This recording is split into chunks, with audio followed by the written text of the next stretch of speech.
Get down with D&D. Yeah, you know me. Get down with D&D. Yeah, you know me. Get down with D&D. Yeah, you know me. Who's down with D&D? This whole party. You down with D&D? Yeah, you know me. You down with D&D? Yeah, you know me. I'm down with D&D. Yeah, you know me. Who's down with D&D? This whole party. Hey everybody, welcome to Down with D&D. I'm going to be your host for this episode. My name is Sean Merwin, and I was fortunate enough this weekend to attend Winter Fantasy in beautiful downtown Fort Wayne, Indiana. While I was there, I played some games, I had some meetings, and I talked to a few movers and shakers in the D&D world. So there were 3 interviews I did this weekend. The first is with the resource manager for the D&D Adventurers League, Alan Patrick. I took a few minutes to talk with Alan about his work in the industry and what's going on with the Adventurers League. There is a cameo appearance by his son, nicknamed the Child Beast, so you'll have to excuse the Child Beast's contributions to this interview. But here is Alan Patrick. All right, I'm going to talk. You're going to do the word thing. Yeah. This is Sean Merwin from Down with D&D. Thanks for listening. I am here today with Alan Patrick, Resource Manager of the D&D Adventurers League. Thanks for talking with me, Alan. Sean, it's always a great time to talk to you. I've enjoyed our previous chats. Yes, and so we're here at Winter Fantasy, which is a great convention in Fort Wayne, Indiana. I know that may sound like an oxymoron, but it is actually a wonderful time because we're here with many people from the D&D world, from podcasters to authors to Wizards of the Coast employees. Yes. So could you tell us a little bit about what you do in the D&D world? Sure. Yeah, like you said, Winter Fantasy is a great melting pot of all these things, and the name is really like ironic but perfect because, I mean, every year we come here, there's always snow and sleet and everything else, so we're going to be trapped inside being creative, and we're surrounded by our peers. As a resource manager, I got to say I'm able to do some things organizationally and creatively that I didn't even know were things that were expected. So I help, like when people reach out, I help events get the resources they need to be successful. They request their epic adventures or special dispensation for charity events and rewards. I help get them in touch with Wizards for product support requests, and that's what I do externally. Internally, I also manage all of our contracting. So even though we ourselves are contractors, if we have to license art for an Adventures League program, if we have a special sort of out-of-the-loop thing that we need some layout on, software licensing, all that, I'm the go-to person on that side. And, of course, Claire Hoffman is our other resource manager. She doesn't do so much of, like, the software licensing and all that because it's nerdy stuff, and she makes me do it. And I'm totally fine with it. Because it's almost like it's what you do in your real job. Yeah. I'm professionally in the day job, pay the mortgage and all that. I am a huge nerd, redhead engineer. I do things with web servers. Right. Yeah, in short. and what's been great about Adventurers League that I've found as a person who's worked in previous organized play campaigns is that I feel like you've gotten a lot more freedom to do different things. Yeah. Such as your event in Hell, Michigan. Yeah, oh my gosh, yeah. So Pip Yap, one of our iconic NPCs, non-player characters, Pip Yap is an imp. Mama, And Daddy, where's that is Mama? not the voice of Pip Yap. Mama, No. Daddy, That is the voice of the Child Beast, my 3-year-old, who is joining us for today's very special episode. Yes. Daddy, where's Mama? Mama's playing a game, dude. Playing Yeah, she's playing a game. Okay, good visit, thanks. So the Pip Yap event was an opportunity for us to do sort of a destination-style thing, using one of our NPCs in a bunch of really like ludicrously awesome, convenient, timed elements. When we were preparing to launch our Season 9 and the then current hardcover Baldur's Gate Descent into Avernus, one of the themes that we realized is Avernus is basically like Mad Max, right? It's over-the-top cars and saw blades and eternal battle and limited resources and all this awesome stuff. And I'm in Michigan, which is not exactly Mad Max, let me make that clear, but we do have a village by the name of Hell. It's actually named Hell. Hell has a biker bar. a biker bar that could be rented out for private events. So I called them, and I pitched the event. They didn't laugh. They say, this is not the weirdest thing we've ever heard. I bet We it's don't not. even know what D&D is, but whatever. It's fine. Yeah. Here's our rates. And then, long story short, on Friday the 13th, we elected an imp to be the mayor, the actual legal mayor of Hell, Michigan. It was a full moon outside. We had the event in the biker bar. There were drinks. There were stories. It was over-the-top craziness. People in costume. We've had people recording songs ever since. Right. It has been amazing. The resounding effect off of it. We get 100 or so super dedicated gamers. Right.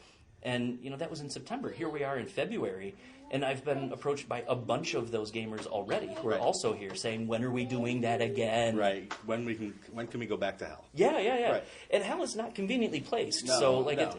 it's Airbnb or you sleep in your car, Right. really. Yeah. And the nearest hotel is a 40-minute drive. Right. And people were super excited to be there, just to have them asking for it again. Like, I'm stoked. It was a very immersive thing, Right. For not a break the bank amount of money. Right, and it's great that you had the ability. First of all, it's great that you had the enthusiasm and the resources to do that. Yeah. and bless you for that. But that's something that would never have happened 5 years ago, 10 years ago, 20 years ago. Our community has really changed. Yes.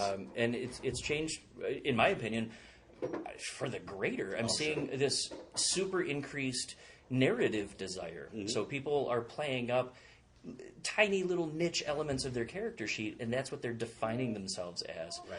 And that's awesome. They're pouring themselves onto the page, Yep. which means that we don't have to look at the combat side of things as much. Yeah. And that results in people having these stories of camaraderie and allyship and friendship that develop, Yeah. regardless of where they're coming from, the country or around the world. Sure.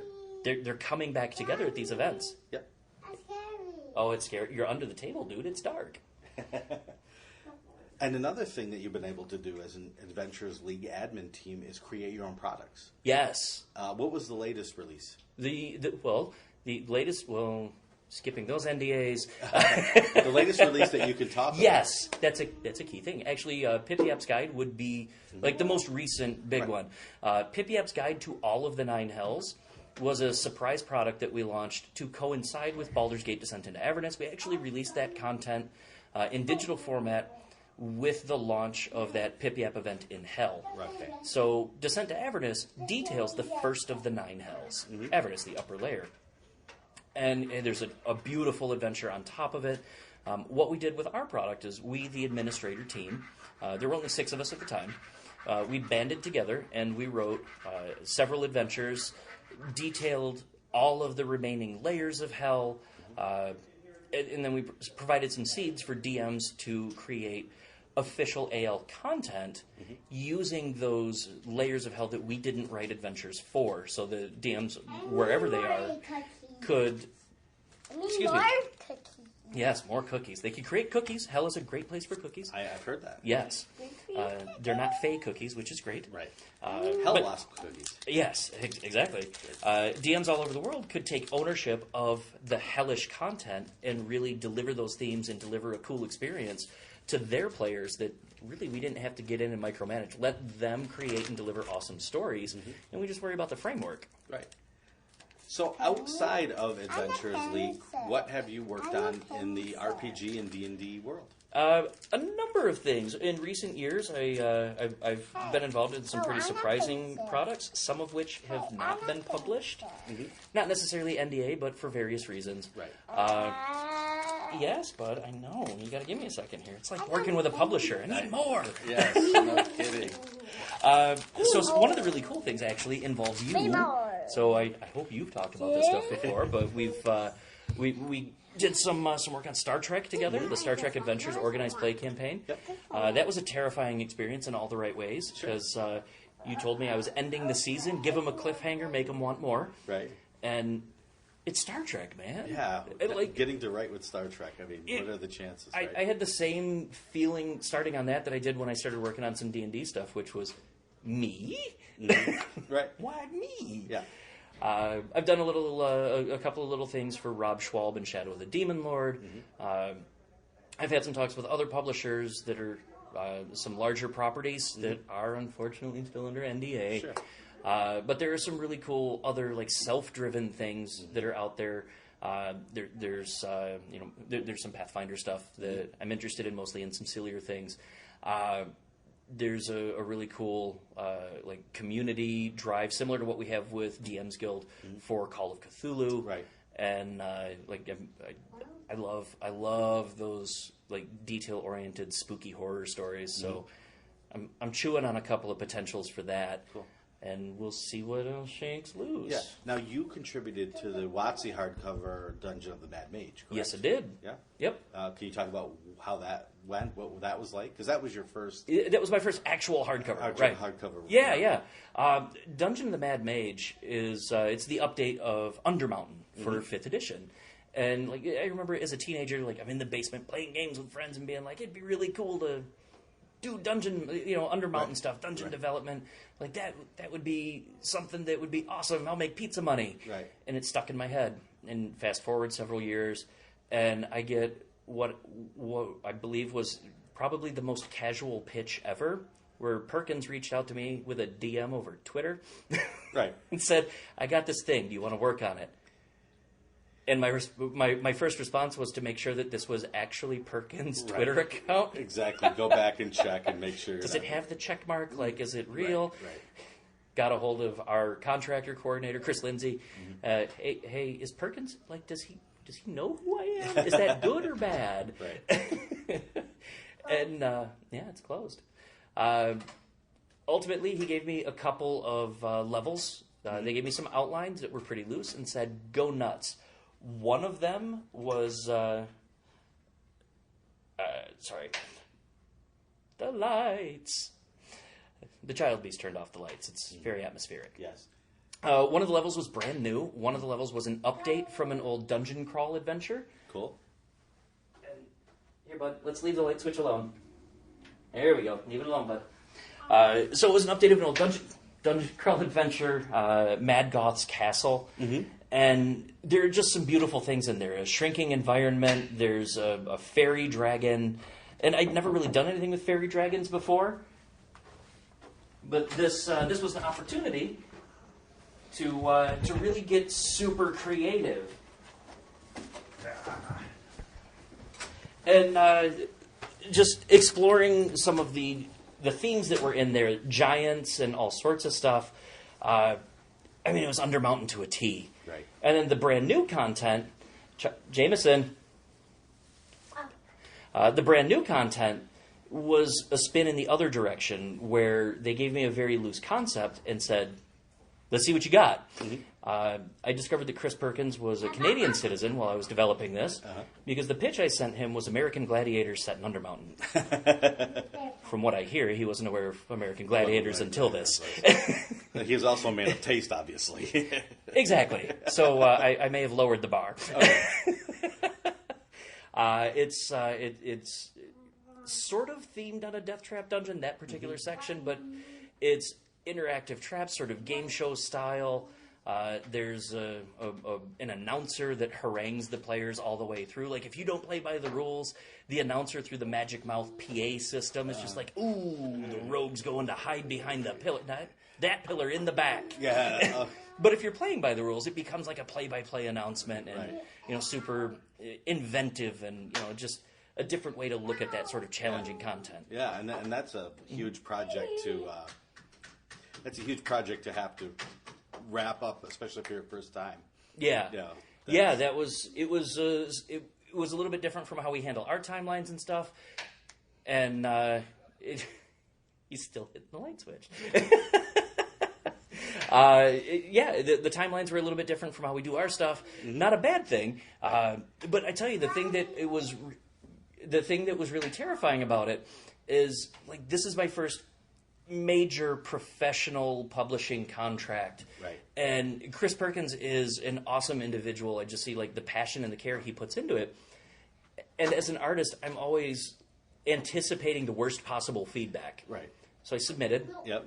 And weeks go by. And the rest of our team is like, I got my feedback from Perkins, and they're all talking about it. And, for better or worse, they're just comparing notes. Right. And I got nothing. Mm-hmm. So all I'm thinking is, like, how bad is it? Like, is it so bad that he just doesn't want to, like, email me back? Right. So eventually I email him, like 6 weeks have gone by. I email him, hey Chris, like, I just want to make sure that I didn't accidentally delete an email. I don't want to miss a deadline. Everyone else is talking about the feedback they've gotten. Right. I just haven't seen anything. And his response was, no, it's fine. What are you worried about? Yeah. That's from Mr. Perkins. That's about the highest praise you can receive. So Yeah. you know you did your job. Oh my well. God, it was terrifying and awesome at the Yes. same time. That's great. Well, I'm going to be back later with some more interviews, but I want to thank you for taking the time to talk with me. Thank you for putting up with myself and the Child Beast. Oh, the Child Beast has been an incredible entertainment. People say I usually podcast in the dark, and in this case, In this case, it was it dark, was light, dark, light, dark. for a portion of it. Yes. So where can people find you online if they want to follow you or talk to you? Twitter is my most active place anymore, so it's at Wharftiner. You can also contact me for actual D&D based discussions. Resource at dndadventuresleague.org. Preferably without the screaming in the background, although, I mean, let's be honest, sometimes I do that. As a parent of a young child, this is your life. This is my life. Will be the voice in your head for the rest of your life. This is my indefinite future. Yep. All right. Well, thanks. My second interview was with David Christ. Dave is the primary owner of Baldman Games. As you'll find out, Baldman Games runs official D&D content at places like Gen Con, Origins, and at the aforementioned Winter Fantasy. So I took a moment to sit down with Dave to see how the show was going and to talk about D&D at conventions in general. So here's Dave. Hey everybody, it's Sean from Down with D&D here at Winter Fantasy, and I am sitting down to chat with Mr. David Christ of Baldman Games. Dave is the Baldman himself, and just wanted to check in and see how things are going on the Baldman Games side of life. It's going great, Sean. Thanks for having me on. The show is going wonderful. We actually got some snow this year, right? So the winter part of the Winter Fantasy is coming true. We brought the fantasy; they bring the winter. Exactly, they bring the winter and their hatred of money, right? Yes, that is the Fort Wayne way. The show is actually going really, really great. What year is it for? So this is the 44th year of Winter Fantasy. Okay. Obviously, I inherited that from somebody before me. I was not running the show when I was 4. Right. So, but this is the 21st year of the show for me. Oh, wow. So of going to the show, I believe this is my 17th or 16th or 17th running the show. And you've been in Fort Wayne for? We came to Fort Wayne, I think this is our 12th year back. Wow. It feels like it. It feels, right? It feels like home. We've been here long enough that we've noticed all the changes, right? Sure. We've seen buildings torn down. We've seen them rebuilt, right? There's there's 2 new hotels, right? We've been here a while, but the downtown keeps getting nicer and nicer, and right, which just benefits the show. Yeah. What's great about playing here in Fort Wayne is everything's cheap, as Dave said. They hate money, and the first year there were a couple restaurants that you could walk to. At this point, within a couple blocks, you have so many choices of many different kinds of food. The hotel is cheap. The show is laid back, but it's not only laid back, but you look around and hey, there's Mike Merles. Hey, there's Chris Lindsay from Wizards of the Coast. Hey, there's somebody, Rob Schwalb, who's running his own game. Yeah. It's amazing that the people that you just meet and get to sit down and talk to in the industry. Yeah, you don't get that at the bigger shows, right? Because everybody's too busy, right? When you're like at Gen Con, right, or something, everybody's always on the way to do something, right? And here, everybody's just kind of laid back and hanging out, which is part of what we want with the show. We don't do a lot of advertising for the show. We don't do a lot of marketing for the show. All of our growth is pretty much just word of mouth, organic, which is fine because we don't want to be the massive show, right? We want to be the cozy, friendly, we want the show to feel like a yearly reunion with your friends, right? And it's as much about the social aspect of hanging out as it is about actually playing the games. And you see that, right? You see for 3 slots over a course of a day, people are sitting down having fun.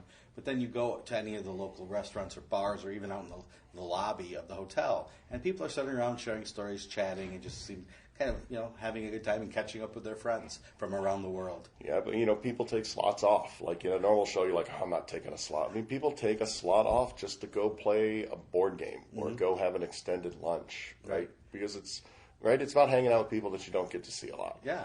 Right? I tell everybody, the big shows are awesome, but that we do. But this show is the show that I do because it makes all my friends come to one place and hang out. Yep. Right? And so it's a side, it's a side benefit if I get to hang out with all my friends over a weekend and just play games and have fun. Yep. So I've talked to you before on the show and at Winter Fantasy on the mics here, and Baldman Games would run D&D, official D&D play for Gen Con, for Origins, at Winter Fantasy, but you've kind of been spreading out a little bit, haven't you? So a little bit, right? It depends on the year. We occasionally do PAXs, right, depending on the year and the season.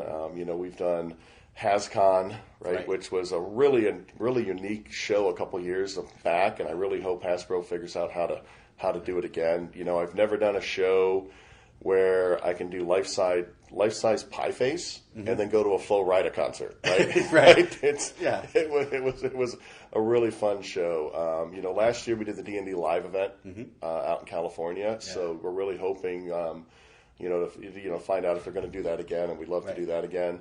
We're talking with UK Games Expo, right? We may do some stuff with that. There's always keeping your eyes open for different things to do. But of course, there's always the main three, right? You got Winter Fantasy and Origins and Gen Con, right? We do them year after year after year, and you've been able now through the programs that the Adventures League has created to start creating your own content. Yeah, we were given, along with, our sister show, right, the Gamehole Con, right, we were given our own sections of the Forgotten Realms. So we have the Moonshay Isles, right, Doug Niles, one of the original places. And so we've been doing a storyline, Rising Shadows, which continues through all the different shows. The initial campaign of that will wrap up at Winter Fantasy 2021 next year. Wow. And when it's all done, we will actually have 57 adventures and a finale. So there'll actually be 58 parts to the story. A campaign that could take you literally years to play at home if you wanted. And so then when it wraps up, we're actually going to be looking to wrap them into larger books and do print on demand and actually put them out almost like a big adventure like you'd get from Wizards or somebody else, where you can actually get the Moonshay campaign to play at home. Wow, 58 adventures. That's a lot of pages. There's a lot of pages, right? Because it started with the campaign guide, which you can get on the DM's Guild. That's print on demand as well. Yep, it's print on demand as well. Okay. So, we're really happy with that. It's platinum, right, which is great, to get that on the DM's Guild.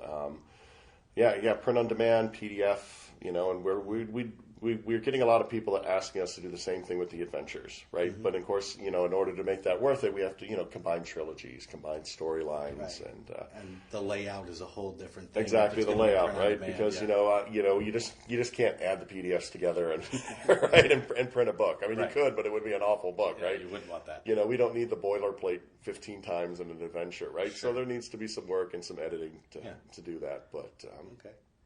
Is there anything else that's on the horizon or anything? I know this is kind of like a part-time job for you, and you have a family, and you have all this other stuff going I know. on. When you say what's on the horizon and what you're working on, I'm thinking to myself, man, if I start saying some things I want to do and my wife hears this, she's going to give me the finger and be like, don't do it. No, you're already doing too much. Nah, if you're going to do it. No. Right now, the next big thing's on the horizon. Everybody thinks, that show's 6 months off. You couldn't possibly be working on it. Right? And that's unfortunately not true, right? Some shows like Gen Con never stop, right? I've been working on Gen Con since last October. Right. So the next two big things for us in March is going to be us posting our schedules for Origins and Gen Con, and then looking for judges. Okay. Right? It takes about 80 to 100 people to pull off an Origins. It takes almost 200 to pull off a Gen Con, right? So, we have to start pretty early, shaking the trees, looking under the rocks, looking for, what could potentially be our next great DM who just needs a little prodding to come out to a show and shine. So. And I've said this before on the show. I got my start doing conventions with you, pretty much. And that's how I learned how much I didn't know about D&D, because I would sit down to DM with players and they would correct me on certain things, and I would look at the adventures that I was running and say, oh, this really works, or oh, this really doesn't. And if you have to run an adventure 7 times, you quickly learn what's a good story and what's not, what are good rules and what aren't. And so, it's a great experience to be able to come out and do that, even if you are always just running for your same home group or your same game store. Coming out to a convention and running for different groups of people is an amazing experience. Yeah, it really hones your skills, and I mean it does it both ways, right? Even just coming to a convention and playing, right? Because you're maybe used to only playing with your home DM, and you're kind of stuck in your ways of how you do things, and you'll sit down with a different DM.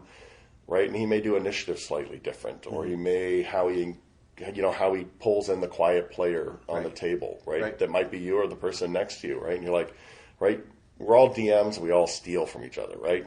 But it makes us all better. Sure.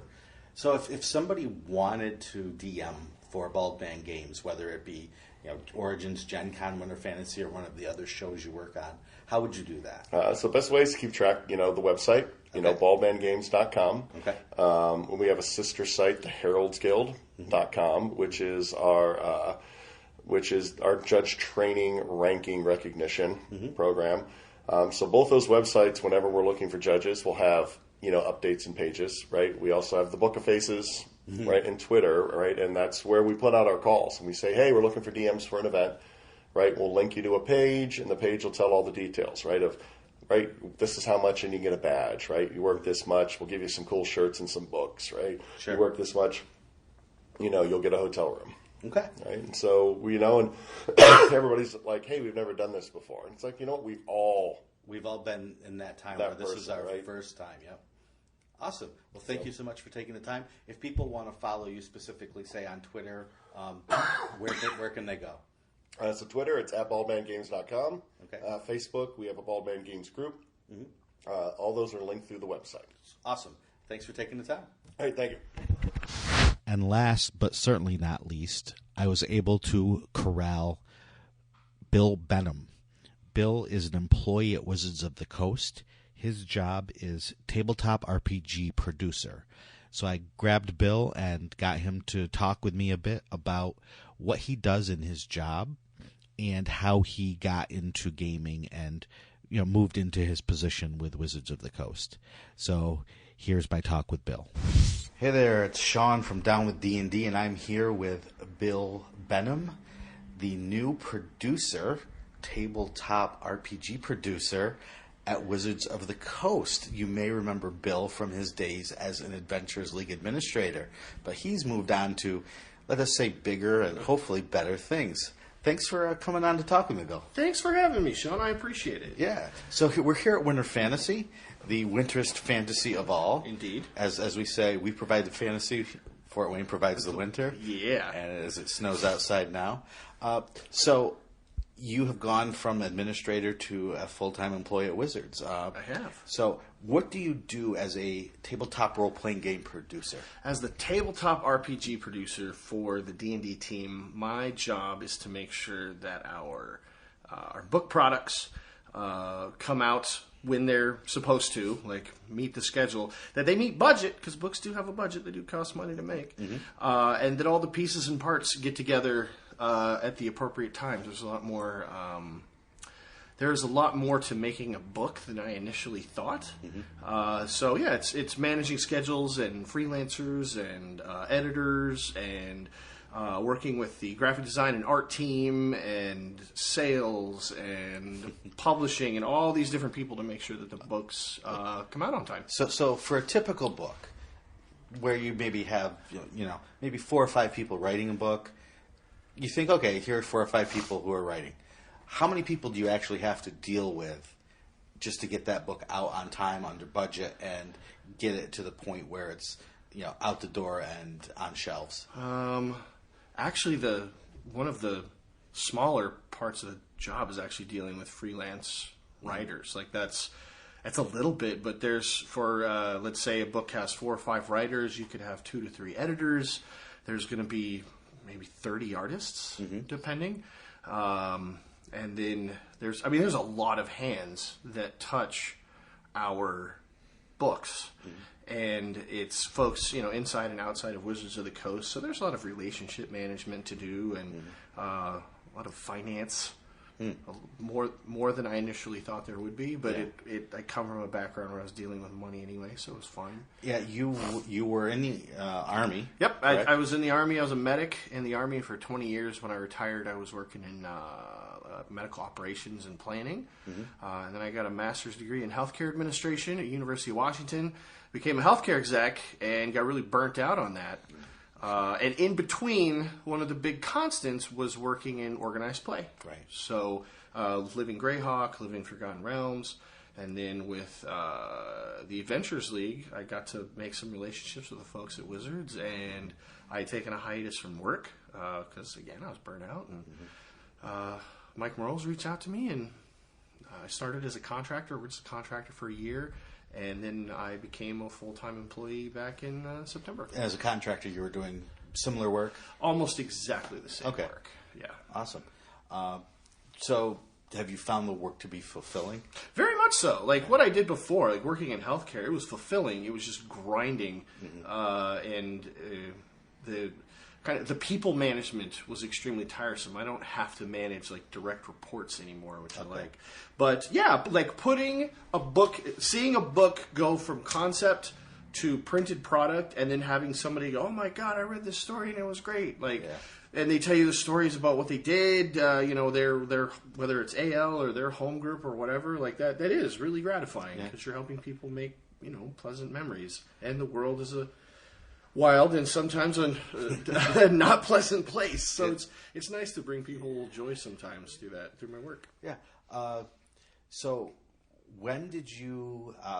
How did you come into organized play? We've been talking more about organized play on the show. Okay. And so how did you get involved with that? I got involved with organized play when I was stationed down in Fort Lewis, Washington.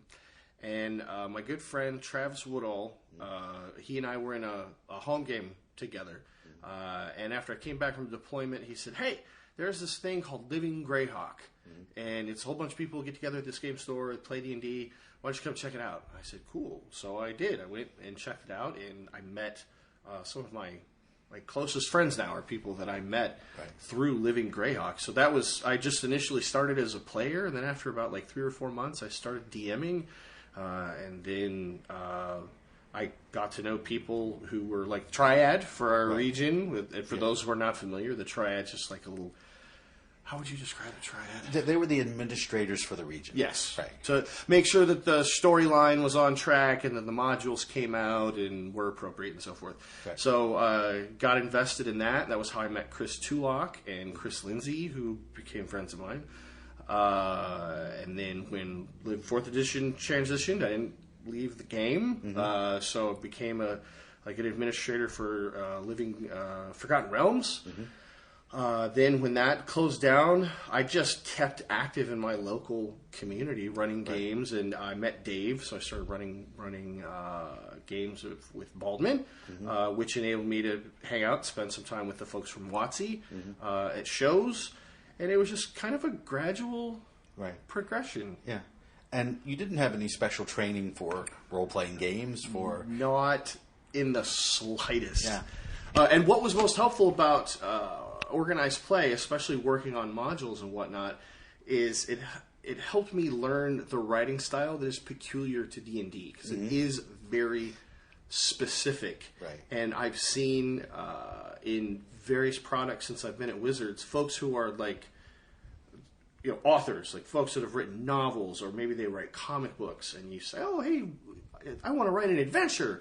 And they are just flabbergasted. They have no idea what to do with it because the skill set is super specific. Yeah. So being able to get acquainted with that and kind of the adventure creation process, it really helped. And knowing D&D really helped walking in the door, understanding lore and kind of what the game is all about. Super helpful. Really helped prepare me for that. Yeah. So as a producer, you've probably worked with a lot of writers. Quite a few. Over the years, and then in your role at Wizards. we get a lot of questions that have to do with, hey, I'm a DM and I want to be a writer, or I want to put stuff up on the DMs Guild. What should I do? Or I want to write for organized play. What should I do? Taking out those specific avenues, just in general, in terms of being a writer for D&D. Yes. What are some tips that you could share? Things that you've seen now in your many roles over the years, as someone who now gets to judge the quality of what's coming in and have to make decisions about those sorts of things. I would say the most important things when it comes to writing D&D, I would say whether you're writing for yourself to put a product out on, say, on DM's Guild, like you said, or if you're working as a freelancer with, say, Wizards of the Coast or with the Adventures League to write an adventure, of key importance, number one, be punctual. Mm-hmm. Like, if the deadline is day X, and I'm guilty of this sometimes myself, like having to extend or miss a deadline because something comes up, happens. But be prepared to turn over the work when you say you're going to turn over the work, when the work is needed. If there's a style guide or a template. Yeah. Dear God, please read the style guide. Like, internalize the style guide, and please use the templates. Nothing is more, Right. One of the most infuriating things is receiving a turnover of work and then having to spend a bunch of extra time reformatting it or cleaning up, say, grammatical errors that could have been caught just by word. Like, just be thorough, check your details, and communicate regularly with the folks that you're working with. Right. What I've found is ideas are cheap, but work is hard. That is actually an excellent way to put it. A lot of folks get really invested in wanting to see their name, like, as the designer or the lead designer or whatever. But there's a lot of kind of finicky detail work that goes behind that. You don't just get to create a story. You also have to make sure that all the one thing I've noticed people are loath to tackle is stat blocks. They take a lot of work format-wise and transposing them and doing them correctly, and making sure that all the as Jeremy Crawford would say, all the fingers and toes are there. Not everyone does that, and you have to be willing to put in some hours and work. It's not like, it's good work. Right. It's not all fun and, oh my God, we're going to go to the abyss or something like that. Right. It's fun to outline the plot of War and Peace. Yes. But putting the sentences together is just as important as that grand idea. Yeah, and it takes discipline too, quite honestly. Yeah. To write however many words a day you need to write. Yep, and being cognizant of that. Right. Like, you say, it's 15,000 words, you have 2 months. You need to, like most people, I'll just sit down and do it. No, that's not when you do good work. It's when you're trying to crank out 8,000 words in a day. Yeah. That's exhausting. You're right. It's doable, but so is eating, the Grand Canyon worth of hot dogs dirt or whatever. Right. Yeah. I like hot dogs better. Okay, well, I like dirt better than hot dogs. Okay, good. That's just me. But yeah, and that's true at every level, right? That's true from working on a D&D hardcover for Wizards, or it's true writing a CCC for the Adventures League, or it's true for putting up a 2-page PDF on the DM's Guild, right? It's the details that get you. It's that old saying that 80% of the project is only 20% of the work, and the last 20% of the work is 80% of the project. That is very well said. Yeah. So what is the most fulfilling part of your job, you think? It's 2 things. One is when we have kids, like middle school, high school, elementary school kids who come and visit Wizards, and seeing just how intensely excited they are by what we make. And the other part of it is the satisfaction of seeing, like, everybody's been talking about the Explorer's Guide to Wildmount. Right. Fantastic book. Well, I was privileged the other day to get the first off the press copies so that we could look at it and make sure the color saturation is right and there's not weird printing defects or whatever. Right. That is extremely satisfying to be like, man, I spent, because the typical production time for a hardcover is from idea until you see it on shelves close to 2 years. Okay. Which is That's a long time. It's a long time, and it's a lot of work, and it's satisfying because I think of all the effort I've put into it, Right. and there it is in like a physical form. It's cool. I like it. That's one of the strangest things about working on a project with that long a lead time is, say, when you're writing, you turn over your text, and maybe 2 years later, the book comes out, and people are saying, "Oh, I really loved blank. I really loved that orc you put in who had the mohawk." I didn't remember that. And you have no idea what they're talking about because you have done 2 years of work since then. Yep. And you really can't talk about the work you're doing right now. Nope. Because that's all under NDA. Yeah. That happens to me a lot, where especially when it comes to stuff about the Adventures League, Right. is I'm almost completely ignorant of the current season because most of the stuff I'm working on is coming out in 2021, and it can be mildly disorienting, or wanting to tell people about this really, oh my god, you're gonna love this, but I can't because I would get fired. Yeah. So do you talk about anything on social media, game related? I don't know, not a lot. I probably shouldn't, but I mostly talk about politics on social media. And pugs. I do love pugs. I also have a French bulldog that I'm very fond of. Cats are okay too, but I prefer my snorting dogs. No, I have a fairly low social media profile, I think. Well, if people wanted to keep up with you, where might they find you? I am Bill Benham 2 on Twitter. That would be a good place to keep up with me. And most of my Facebook profile is kind of locked down unless you're my friend. I'm Bill Benham on Twitter. Those would be the two best places to hit me up. In fact, just a few weeks ago, I was contacting folks because I didn't have their email addresses, but we wanted to talk to them about maybe doing some freelance work. So I was hitting people up on Twitter. Yeah, it's funny. It used to be like a letter in the mail, very official. Yes. And it became an official email, and now it's like on some Twitter, Facebook, whatever medium. Hey, can you talk? Hey, you want to talk for a minute? We're going to talk about a book we're going to do. Yeah, awesome. Thank you for taking the time to sit down with me. Thank you for having me. I really appreciate it. All right, take care. You too.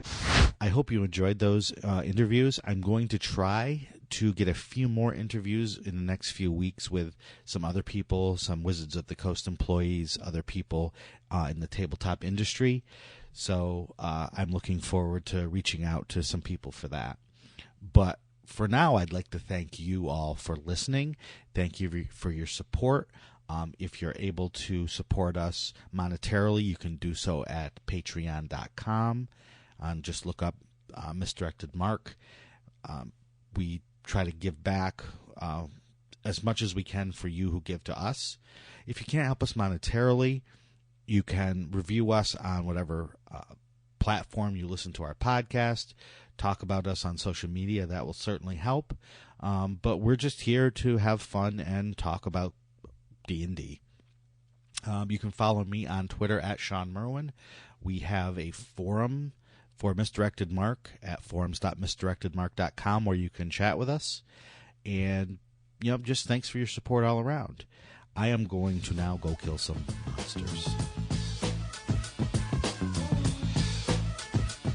Get down with D&D. Yeah, you know me. Get down with D&D. Yeah, you know me. Get down with D&D. Yeah, you know me. Who's down with D&D? This whole party. Down with D&D. Yeah, you know me. You down with D&D? Yeah, you know me. I'm down with D&D. Yeah, you know me. Who's down with D&D?